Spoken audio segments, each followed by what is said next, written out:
Yeah, All right. And so just so I have this on the record, can you just identify yourself? yeah, John Quiñones, Quinones, ABC News correspondent and anchor. Thank you. Uh, And so the first question I just want to ask is, can you tell me a little bit about your educational background and how that influenced you in your career? it had everything to do with my career, even though it was so difficult getting an education. Certainly, a higher education was, nothing that my anyone in my family had ever gone through. I was the first generation college student. Uh, I went to public school in San Antonio, Texas, where I was born and raised. Um, Before bilingual education or kindergarten or preschool, my two sisters and we didn't have access to that because we didn't have a lot of money. In fact, we were really poor. My father was a janitor, and my mom used to clean houses as a maid in San Antonio. So no one in my family had gone to college. I spoke no English when went to the first grade, even though my family has been in Texas for 7 generations. But in Texas, in San Antonio, much like Arizona, we didn't have to learn English because everyone spoke Spanish.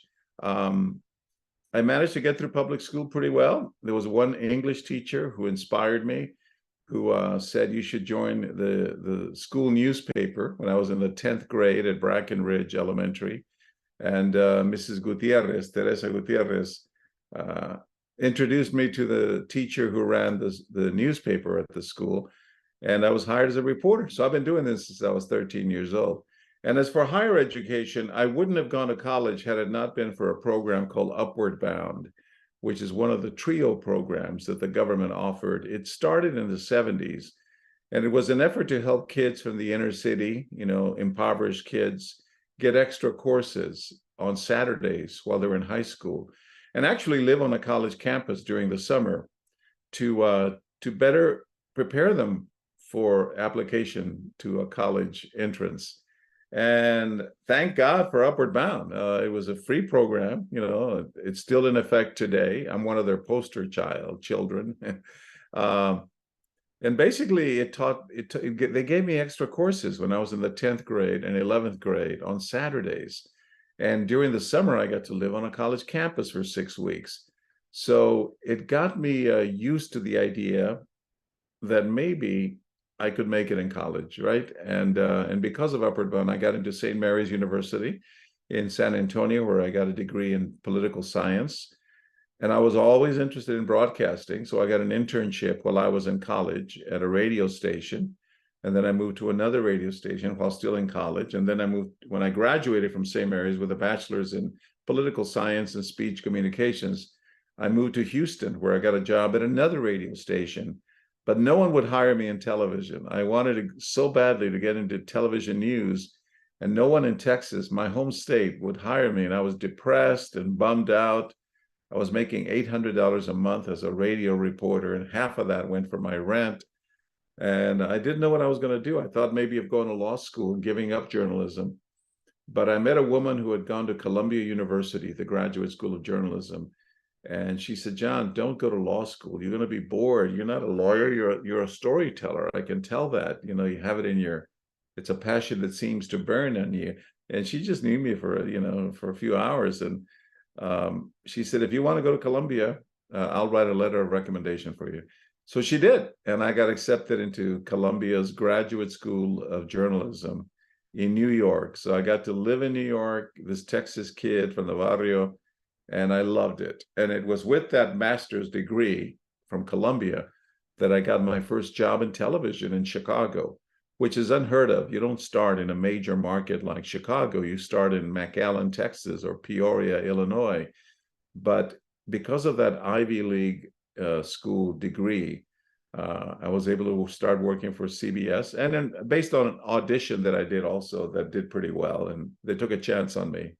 And that's how it started. But it was all because of, St. Mary's University, Upward Bound, and then Columbia University, where I attended only because I got a fellowship. I wouldn't have been able to afford it. But interestingly enough, I got the NBC fellowship that was a full ride at Columbia. And it's funny, I've worked all these years for ABC, but NBC paid for my tuition. Wow, that's really interesting. And I do want to delve further into your radio experience as well. But before I do, I also wanted to ask, how important do you consider one's education in obtaining a career in journalism, especially in today's world? You know, I personally feel that it's crucial. Um, but a lot of reporters have gone into the business without any master's degree from Columbia University. In fact, most of my colleagues don't have a master's degree. For me, it was the key.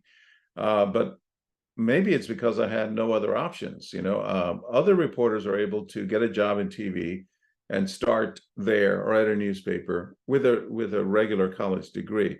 But I think you do need at least a bachelor's degree. I just think it's important to learn, research capabilities, to learn how to write well. The issues of ethics and morals enter the picture. I don't think you can just start writing or blogging, without any education in the importance of why, who, how, where, when, the basics of journalism, and getting a chance to maybe work at a college newspaper. In my case, I work at both the college newspaper and before that, a high school newspaper. So I would say it's really important. I'm glad I did it the way I did, and I'm glad I got a master's in journalism from Columbia. Again, I don't think I would have gotten a job if I hadn't gotten that degree. I see. And you said you started off writing off for your college and high school newspaper. How was that transition going from print journalism to broadcast journalism? How were you able to adapt? Very easily, very easily. You're still writing stories. They're shorter in broadcast for radio or television. And that's an easy transition to make from initially writing a long, several paragraph long story to a minute long piece or a 2 minute long piece. But I caught onto it pretty quickly. You can condense, and there's a real art to being able to say more in fewer words. It's a real luxury to be able to write a long newspaper story, but the impact of video and the spoken word is so powerful that that it more than makes up for the length of the story. For me, it was pretty easy, to go from print, and it was only the high school and the school and the university newspaper, but it was fairly easy to make the transition. It's better to go that way than the other way around, from broadcast to print, I think. See. And we talked about your education, but I'm also curious, are there any other opportunities you took in order to get to where you're at right now? For example, did you connect with any specific individual, any specific organizations, that sort of thing? Well, the woman who told me all about Columbia University, had she not said that, I would not have gone to Columbia, and I may not have the job that I have today, because again, I think Columbia made it happen for me. So she was important, always trying to tap sources and talk to people who could help. When I was a drugstore delivery man while I was at college, I used to deliver medicine to the elderly who couldn't come to the drugstore, to the pharmacy for their medicine. And it was a part-time job. I drove an old beat-up Volkswagen at night, and I would take medicine to folks until I was a medicine delivery guy. But I was practicing I had a heavy Mexican accent. So I would say, "This is my shirt, these are my shoes," and people would make fun of me. And I knew that if I was going to go into broadcast, I'd have to overcome that. And I love accents. I think accents are wonderful. But I knew, especially back then, 30, 40 years ago, that if you had a heavy accent, especially a Latino accent, you wouldn't be hired in American television, right? Or radio. So I worked on that, and I would practice on a little cassette recorder while I was between my deliveries at the pharmacy. And I remember that the owner of the drugstore was a key ally in my dreams coming true. He would hear me through the men's room door when I was practicing my delivery on this tape recorder, And he said, John, I know the general manager. If you really want to go into broadcasting, and I was 18 years old, I was a freshman at St. Mary's. He said, I know the general manager of a radio station, and if you're interested, they may hire you as an intern if I introduce you to them. He was a friend of the general manager of this radio station. So I went there, and they hired me as an intern for $2 an hour. So he was another person that I tapped, that was able to help me get at least my foot in the door. And that's always been my advice to college students, get an internship. I don't care what you're going into, whether it's journalism, or media, but also law school or medicine, or business, try to get an internship, even if they don't pay you, to find out whether or not you might like that kind of profession or not, right? So that internship helped, and the owner of that radio station helped. The woman who had gone to Columbia University helped. I also started a little organization called the San Antonio Mexican American Journalist Association, MAJA, MAJA, with a few other reporters. There were very few of us. I think there were 4 of us, 4 or 5.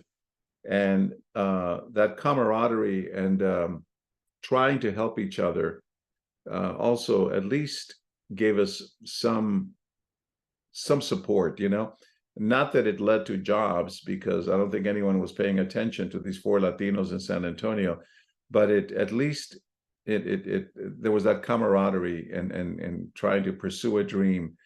That helped a lot too, just having these friends who were in the business. I want to know, what were some obstacles or challenges you have faced in your career or in your life, and how did you learn to overcome those obstacles or challenges? We were poor, so I had no money to go to college. I didn't speak English. That was when I was 6 years old. I quickly learned, thank God. I must have a facility with languages, but very few role models, that was a hurdle. No one in my family had ever gone to college, so there was no one I could talk to about what the experience might be like, or no one who could, inspire me. My parents were wonderful, but, they knew nothing about higher education.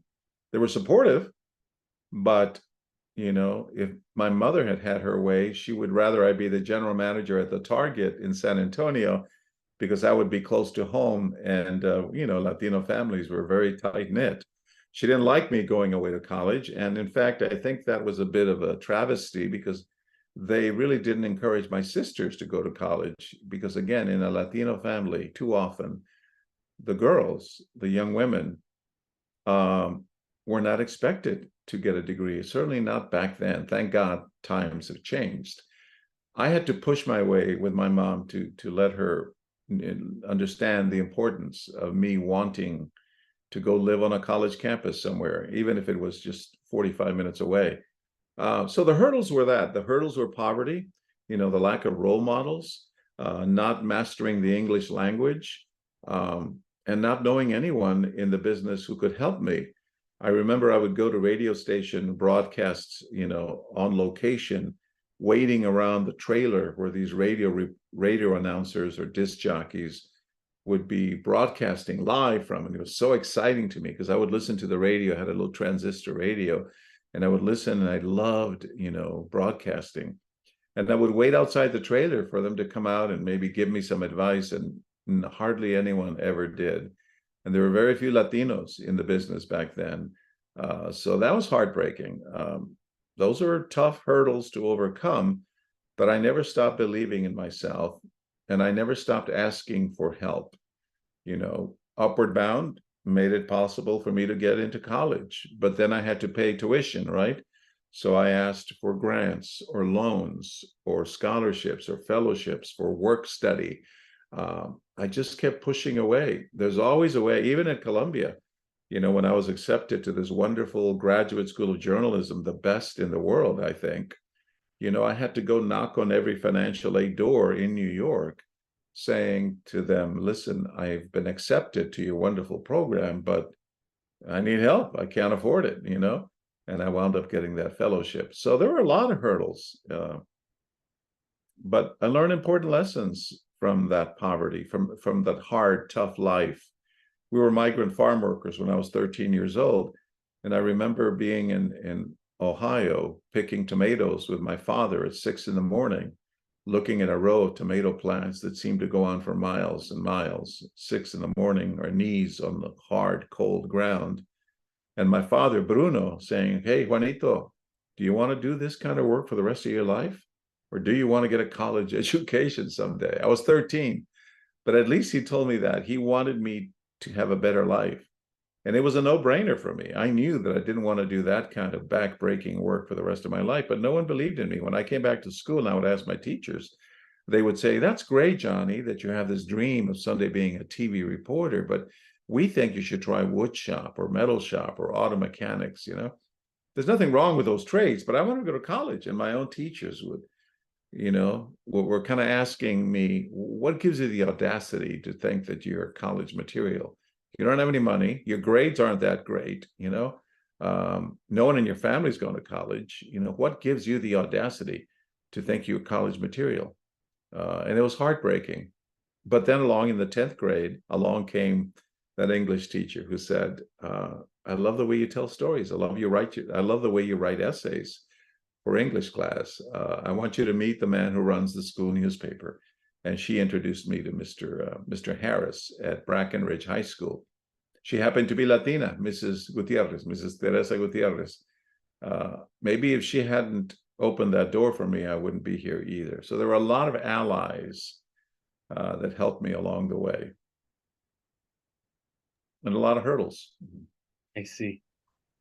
I also wanted to ask you, what sets you apart from your peers or colleagues, and how are you similar to them?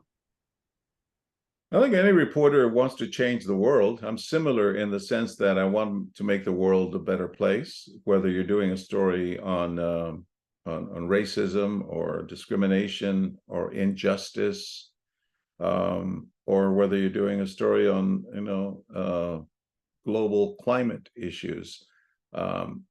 We're similar in the sense that we want to dig and shine a light on issues that are important to the citizens of this country. I think I'm different in the sense that I'm Latino, first of all, that I grew up in poverty, and a lot of my colleagues didn't have to go through what I went through. But many did, you know, there are others who did. And fortunately, there are many more Latinos and reporters of color, journalists of color in the world now, and in this country certainly, than they were back in the 70s. I was one of the very few Latinos on television. I think I was the first one at ABC. One of the first. Geraldo Rivera was there on 2020. And before that, a guy named David Garcia, but he wasn't very involved in the Hispanic community. I think back then, you know, you weren't, you know, it was kind of risky to brag about being, you know, Hispanic. You wanted to blend in, you wanted to assimilate. So I'm different in the sense that I'm very outspoken about being Latino. I care about issues that are Latino. When a story breaks, like Vanessa Guillen, the soldier who was murdered at Fort Hood in Texas, when other networks and even my own network weren't that excited about doing the story, I kept pushing it. And a lot of that comes from the fact that it was in my own neighborhood, right? In my own part of South Texas. The Uvalde story, the terrible mass shooting at Robb Elementary, I think I lent a lot of compassion and sensitivity to that story. The immigration stories that I've done along the U.S.-Mexico border over the last 40 years, so many of them, you know, give a chance to the immigrants themselves to tell us their story. Anyone can go interview the Border Patrol or authorities or ranchers down along the U.S.-Mexico border, whether it's in Arizona or in Texas or California or New Mexico. But I think those of us who are a little more compassionate or sensitive to the story will also interview the immigrants themselves. So I think that helps me stand out a bit. The fact that that I lend a bit of sensitivity to a story, and that I'm also pretty fearless. When I was in Central America, my crew and I was never by myself. My cameraman and soundman and producer, we did amazing stories down in Latin America, and many of them were risky, where we took our lives into our own hands to go after a story. So you have to be bold and aggressive that way. And I think I'm some of that too. What would you consider to be some of your biggest or greatest accomplishments in your career? I think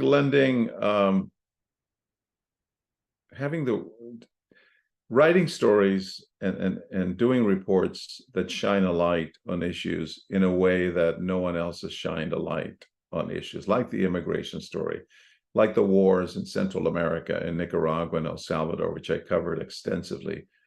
Stories about homeless children in Colombia, in Bogota, Colombia.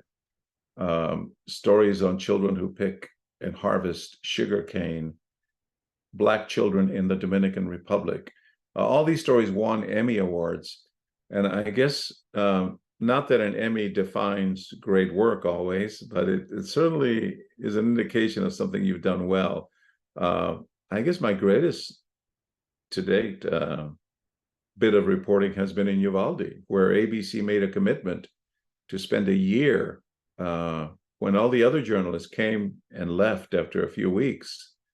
ABC News, thanks to our boss, the president of ABC News, Kim Godwin, made a commitment to spend a lot of money and resources and keep me there, along with Maria Elena Salinas and producers and camera people, and another Hispanic reporter by the name of Mireya Villarreal from Texas.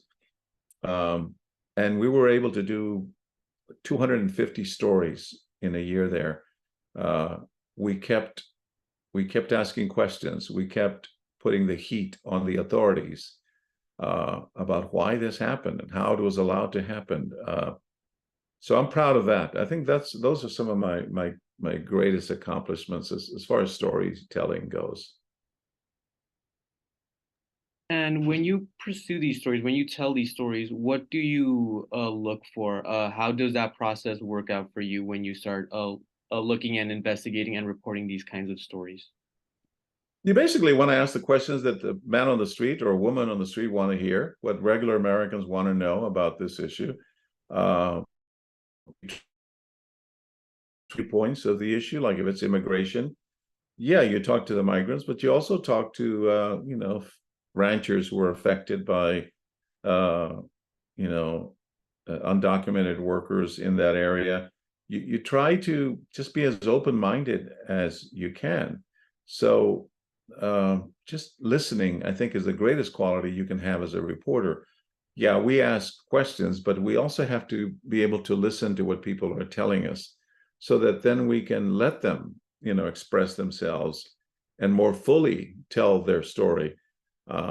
So I think that's one of the greatest qualities in a reporter. Was that the question? What did you ask? I was asking when you started looking for these stories and reporting on them, like what's that process like, and how do you go about doing what's the process?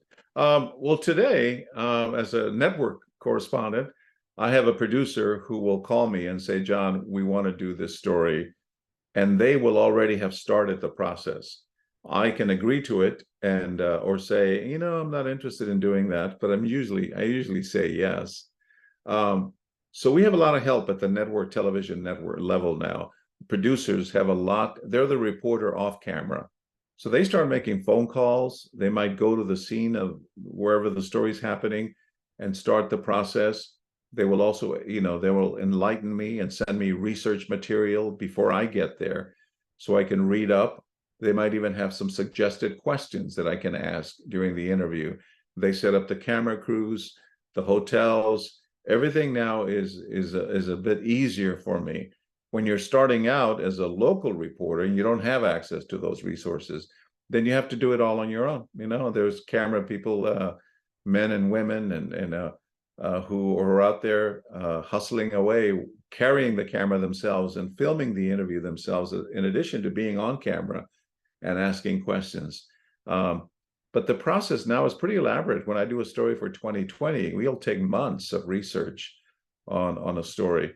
For What Would You Do? It's different, but we also have a bunch of producers who are coming up with ideas. They run them past me. I can weigh in. I can tell them what I like and don't like. But it's such a big production now that we have a lot of help along the way. I see. What do you wish you knew when you first started your career? If you could go back in time and do something over again, like what were some things you would have done differently, or what were some things you wish you knew when you first started? You know, I did as much as I could, given the fact that I was working at a deficit and I spoke with such a heavy accent. You know, I worked my tail off as an intern. I tried to help my parents out, you know, all the while. I thought about dropping out of school. And when I was a sophomore at St. Mary's, to try to help my parents out because they needed money, they needed support. So I don't think there's much I would do different. I worked my tail off trying to make it in this business. Maybe just remind that young John Quiñones that things will get better, because I was pretty depressed when I was a radio reporter in Houston and I couldn't get a job in television. And, you know, no one would hire me and I was making very little money and it looked like my dream would not come true. I was really clinically depressed, I think. I wasn't never diagnosed, but I was really sad. And I would go jogging in the middle of the night, you know, trying to get out of my funk. So I would just remind that young man that things, you know, just when you think things are not going to work out, that there's hope. And that's when I met the woman who had gone to Columbia University. I did everything I could, man. I tell you, when I was in high school, to get over my accent, I joined the drama class. And I was really shy. I never would be able to stand in front of a group and give a talk. But I knew that in order to get over my accent, I'd have to get on stage and maybe practice enunciating, also slowing down my speech. I spoke really fast, as many Latinos do. And I tried out for the role of Romeo in Romeo and Juliet. And maybe it's because no one else tried out, but I wound up getting the role. And I learned to stand on a stage, and thanks to my drama teacher, slow down my rapid fire speech, speak from my diaphragm and reach my voice to the back of the auditorium. All of those things, I just, you know, the only thing I think, tell my former younger self is, you know, don't give up, you know, keep at it. Don't be depressed, you know, there's hope. And what advice would you give young journalists who are looking to break into the journalism industry, who are looking to break into like one of those big market locations you were mentioning? What advice do you have for them, if you could give them anything? Don't think you're going to break into a big market right away. I was very lucky, but I was the exception. They took a chance on me. Most TV stations don't. You have to start at a small station. You can't start in Chicago or Houston or Los Angeles or New York or Atlanta or Dallas, you know, because you're going to make mistakes. So my advice to somebody who wants to go into television is to start slowly first of all, get an internship. So you'll find out if you kind of like reporting and being on camera. And secondly, you know, shoot for jobs at a small station in Amarillo, Texas, or in Peoria, Illinois, or San Jose, California, so that you can go on the air and make mistakes, because you're going to make mistakes. You know, when you're doing a live report, you know, it's nerve-wracking, and you got to make sure you get your facts right and all that. So you learn all that. It's easier to learn that you don't want to make mistakes on national television. You want to make mistakes where fewer people are watching, you know, in small towns and small markets. So that would be my advice. Read as much as you can. Put yourself on camera. If you're going to go into television, you know, put yourself on camera. Now, you guys, the younger generation has cameras on their phones and their laptops. Work on your delivery so that, you know, you can speak succinctly and people can understand you. and learn to write as well as you can, and look for stories that are unique, that you can tell better than anyone. One of my first stories that I did when I was in local television was a story on undocumented workers, right, on the illegal crossings along the border. So I went undercover and I found a coyote in Mexico who puts me on an inner tube, and I floated across the Rio Grande, all captured on hidden camera. And I didn't stop there. And I could do that story because of who I am, right? Because I speak Spanish, because I look the way I do. And I was 26 years old. I fit the role of the typical immigrant back then. So I found a coyote and I paid him $300 for a fake Social Security card, a fake birth certificate. You got to go to those lengths to push, to push yourself, to get a story that no one else can get. That would be my advice.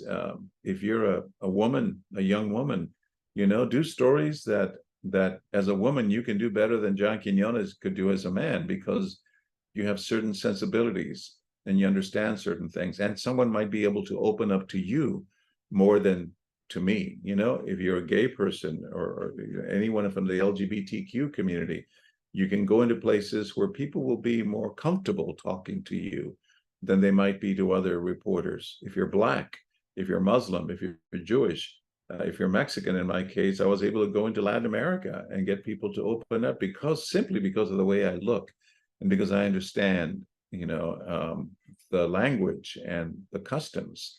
And again, because they felt comfortable talking to me, and because I was listening to what they were telling me. So that would be my advice. Just keep, reading as much as you can, watch as much television as you can, or listen to the radio, read newspapers online now as often as you can, and have integrity. Don't express too much of your own personal opinion when you're writing a story. There's too much of that right now in media. That's a problem. That's why a lot of people don't have a lot of faith in journalists the way they did 30, 40 years ago, when they really trusted us.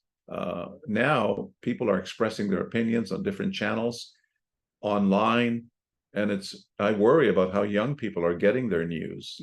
How do they know that what they're reading? First of all, how do they stay informed? I don't think young people watch television news as much as I did when there were limited sources of news.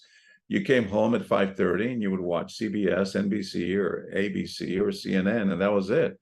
Now you've got a plethora of options. Unfortunately, too many times those other options are opinionated, and it's very hard to decipher the truth. So be careful what you read, and if you're going into journalism, make darn sure you're going to be committed to good ethics and morals and the truth. I see. Mhm. I think that's all I wanted to ask for today. I'm going to stop the recording because it looks like we're also running out of time on the Zoom meeting, but I think we've already gone a little past half an hour, but All right, good. Whatever. That's good. sounds good. So let me just stop recording everything here.